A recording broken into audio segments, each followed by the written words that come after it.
Hey guys, Tiffany Bonilla here to talk about something that I've talked about before on social media, but feel to share again and dig deeper into some of our societal problems on this topic. So first I want to say to you, if no one has ever said it, you are indisposable. That's right. You can't just be thrown away when you're inconvenient to other people or you hurt other people. You have a right to live and to your life. So first I want to start with a story. In 7th grade, I was in a public speaking contest and I actually went pretty far. I didn't really think much of it or what it would actually do for the rest of my life. It did give me kind of the bug for speaking, but my topic was lower the price of adoption. And I was thinking about it today. It came up from a series of events, and I remember being so passionate in 7th grade about the price of adoption needing to be lowered.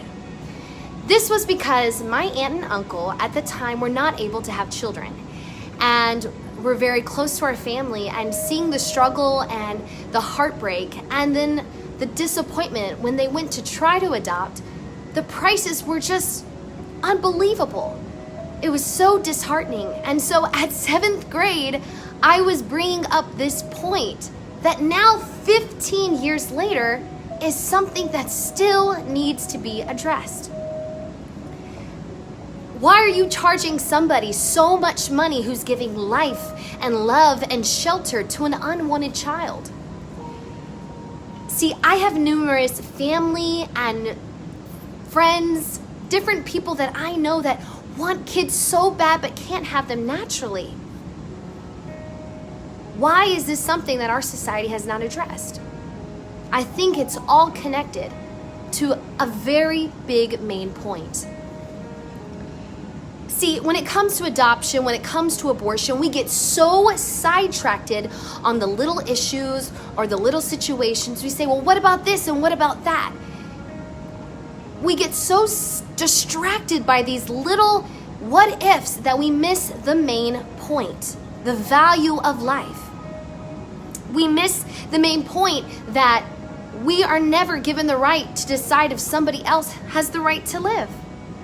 A woman says, it's my body, it's my right, but when did a woman ever have 20 toes and 4 hands and 4 feet?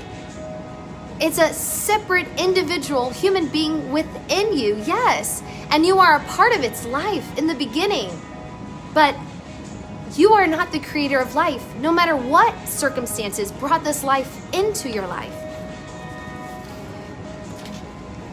We pro-lifers, I say that because I am a pro-lifer, we say to those who are in these circumstances wondering what to do when they find themselves pregnant, we say, choose life.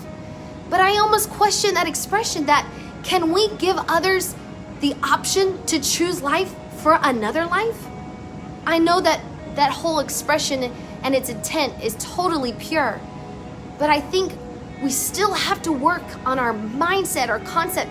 The world is only going to change within the hearts of our individuals. 1% of all abortions come from rape. 1%. 75% of those women decide to keep these children. Yes, I just found these statistics online. The reason why these women decide to keep these children is the psychological damage that abortion does is just completely devastating. Do the research, look up the suicidal attempts that women try after they have an abortion. You think, this is inconvenient, this life is gonna mess up my life. It's just better to be rid of it. But here's the truth. Here's the truth. Memories live longer than lives. And to murder something that came into your life out of hurt is just double pain. There can be beauty from brokenness.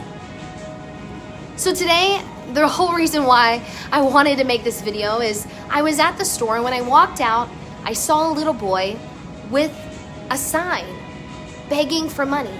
He could not have been more than 12 years old. And I went to the young boy and I asked him, I said, where's your parents? Do they know that you're out here? You okay? What's the matter?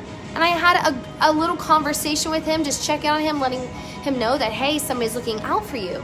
I ended up calling the cops and they went and took care of the situation. But as I was driving home, I just got so angry. I was so upset that whoever this little boy's parents are, how dare they allow him to be put in such a circumstance when there's trafficking and there's all kinds of crazy things happening with children. And it just made me circle back around and all these things that have been going online and what we've been seeing in the government and in news about abortion, that there's such a devalue of life. And ultimately, we just keep saying the same thing. You are indisposable. You're not important. Your life doesn't matter. This anger that rose up in me from this little boy, it was something that I had to reevaluate. You know, when it comes to politics, I have learned through social media that there are a lot of things that the church should avoid addressing in the area of politics, because it's so messy and there's a game on every side. But there are clear sides that the church must take a stand on when it comes to moral issues. I say it like this: the church is morally conservative, but liberally compassionate. We care about all those hurting. We care, you know, the Bible talks about without love, you're but a sounding brass. We want to have that love towards all kinds of people in our world. But when it comes to abortion, I'm seeing more and more, because it's lost in the conversation of politics, that a lot of church people shy away from addressing it. Because it's a conversation that's hard. It's not comfortable. It's complicated. I get it. But we have to get to the point where we're not okay with lives being disposed just because they're inconvenient.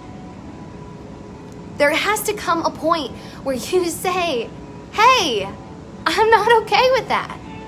You can't be against the death penalty and okay with abortion. You can't be against animal cruelty and hurting other people and harm to other people and abuse physically, emotionally, mentally, and be okay with abortion. You can't. You're a hypocrite. When in history have we seen when lives were disposable? When did we see it?